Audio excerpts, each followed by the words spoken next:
Action Comics issue 1028 finds the Daily Planet staff crammed into Perry's office after learning the news Jimmy Olsen is now in charge of the Daily Planet. They wonder if Perry is okay as the man pipes up, wondering how Jimmy is now their boss. Jimmy explains that all his ancestors and Lex Luthor's ancestors are one and the same, and because of it, it means half the Luthor fortune is the Olsen fortune, which he worked out with Lex and took half of to buy the planet. He reassures the team that Lex isn't allowed to tell him what to do with his money, and he's not allowed to stop Lex doing whatever he wants with his share, but he figured that if he could still get in Lex's way, the only way he could do that besides with Superman is with the Daily Planet, since the planet knows what Luthor is really like, and he loved working at the planet, and now Superman works at the planet, so it seemed like a good investment. Having sorted out the money side, Jimmy sought to buy the paper, which was being seized by the FBI for its involvement with the Invisible Mafia, but seeing as that it was now without an owner and being investigated, the board quickly gave him approval, which made the FBI back off and focus its investigation on the Invisible Mafia. He knows now that they can keep making the paper they love, and thinks given everything, he would like his own cubicle. Perry sits in stunned silence as Lois tells Jimmy he doesn't have to ask for anything since he owns it all, as the boy says that he's going to give Perry full creative control over the paper. Soon the coffee boy arrives with Jimmy's coffee and a message for Superman from the Hall of Justice. Jimmy snaps a picture of the smiling Perry, congratulating the man, quietly asking him if it's okay if he keeps calling Perry Chief. Superboy meanwhile asks Superman about the message, learning that it was related to him and his scans the League took of him. Heading to the hall, Connor is surprised to learn that while he and Superman were shutting down the Invisible Mafia, Star Labs and Leviathan, the team at the hall was still working away on his scans and case. Mr. Terrific says that it was a pleasure to do so, and Adam agrees, knowing this is a once-in-a-lifetime opportunity, seeing as Superboy is the clone of Lex and Superman, who is trapped in the multiverse. Ray tells Connor that his readings discovered that he will live a full and healthy life, maybe even a bit longer than most given his physiology. Connor didn't know his lifespan was up for debate, but the heroes just wanted to be thorough since he was a clone, and sometimes they have kill switches installed, but luckily he doesn't. The scientists, however, don't think that he will keep his powers though, asking if he was feeling sluggish lately, but Connor knows that he's never felt better and exactly the opposite of sluggish. Superman knows that depowering could take years or decades, or as Terrific says, it could happen next week. Michael wants to see Connor on a regular basis to keep an eye on him and his powers, as Superman asks why he doesn't remember the boy. Overwhelmed by everything, Superboy speeds off as Mr. Terrific explains the multiverse reboot conundrum, knowing Connor is proof that the universe rebooted its timeline, and he knows Superman is all too familiar with the multiverse and how it works. Superman goes after Connor as Michael says, considering everything, Clark is lucky he only forgot Connor. Clark isn't happy with that, as he tells Connor that they will figure this out. Connor says that he just wants to go home, but he has no home to go to now, but Clark knows that's not true, taking all of the family to the Kent farm, where Superboy is welcomed back into the loving arms of the Kent family. Later, Connor says that it's funny since in the multiverse he actually lived on a farm very similar to the Kent farm. He doesn't know what it is about this place he loves, but it might have to do with the world being so loud to people like them, while the farm is nice and quiet. Superman understands it all too well, but Connor knows that that's because Ma and Pa Kent are his parents, not his. Superman knows that they raised Connor as well, so they are his parents as well, having taken them both in and raised them to be good people, which makes them brothers. Clark knows his parents are safe there on the farm, but if Connor could stay with them, it would make him feel a lot better, even after revealing his identity. Connor wonders now how that works for him, since he has the Kent name as well, and he wonders if he needs to change it. Clark says that he's free to do whatever he wants,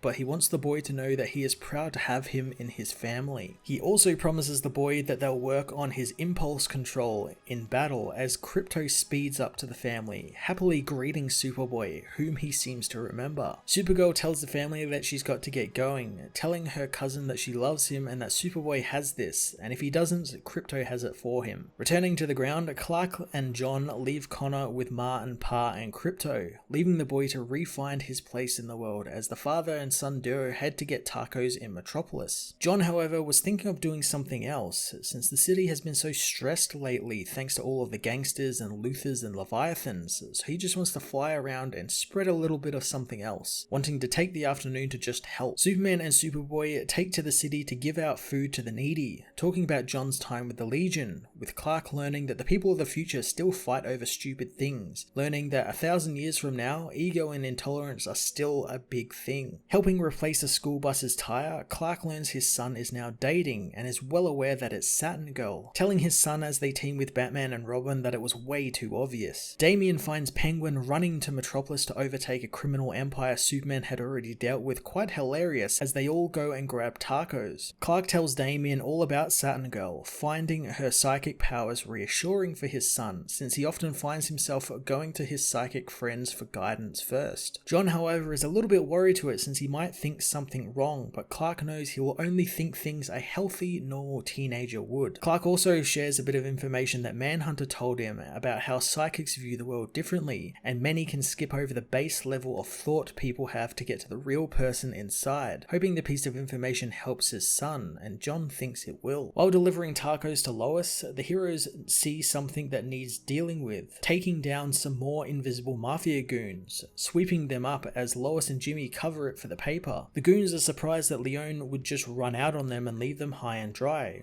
wondering if they now need a lawyer. As the sun sets on a grateful Metropolis, Clark says that it was nice to spend a day with his son. Jon jokes about it making up for his lost childhood moments, but Clark knows it's not even close, but he knows they'll have many more opportunities like this. Jon wonders where his mother is since he's got to get home, so opening a time portal on top of the Daily Planet, Jon says goodbye to his mother, who shushes Jimmy's comments about running late while owning a time machine. Jon says he's sorry he didn't get to spend much time with his mother this time, knowing that he will be home soon. Lois tells her son that she's beyond the moon proud of him, giving him a kiss as Superboy heads back to the future, knowing he's crazy proud to be her son as well. Clark and Lois later attend the 5 o'clock meeting, finding out what stories they are set to print in today's paper, with Perry wanting to engage with the people in the city, wanting to earn back the people's trust that Leone sullied. Soon all of the reporters' phones ding with a report of a major metahuman crisis outside Kahndaq, with people battling a fire tornado. Clark excuses himself, handing his suit shirt to Lois as he speeds off to deal with the issue. Steve Lombard wonders if Clark gets that story, as Lois knows that he's the only one who can get to Kahndaq quick, unless Steve isn't telling them something. The office goes back to normal as Lois confronts Perry about his comments about her typos in her reports, and Jimmy asks if everyone is going to get lunch, told by Lois that it's well after dinner time as the team get to work giving Metropolis the news it deserves. Action Comics issue 1028 ended the House of Kent story and Bendis' time on the book in a meaningful and hopeful way. Much like the Superman ongoing, many of the plots were wrapped up while others were left alone to continue in March under the new writers in Infinite Frontier, with my favourite arc concluding here being Superboys, as Connor is reunited with Martin Park Kent just like how he was at the end of the pre-Flashpoint universe and kind of returned to his toy box in a way. It's a great place to leave him and will allow whatever comes next for the hero to start off in a really great and wholesome place. Again, the parts involving the Daily Planet and its staff were fantastic, and I love over his entire run on the book, Bendis gave them a spotlight to work under. It's great seeing these background characters or characters who are usually seen as background characters kind of get more prominence and get stuff to do, and I'm looking forward to that continuing in March. My absolute favourite thing of the issue though was that most of it was just Clark and Jon helping out around the city and just being great heroes, living up to that Superman name, with Clark even giving his son some much needed love advice. The jokes about people who only think that Jon should ever be a child were really on point and hilarious as well, and I very much enjoyed them along with just the overall wholesome nature of the book. I'm going to give this issue a 10 out of 10.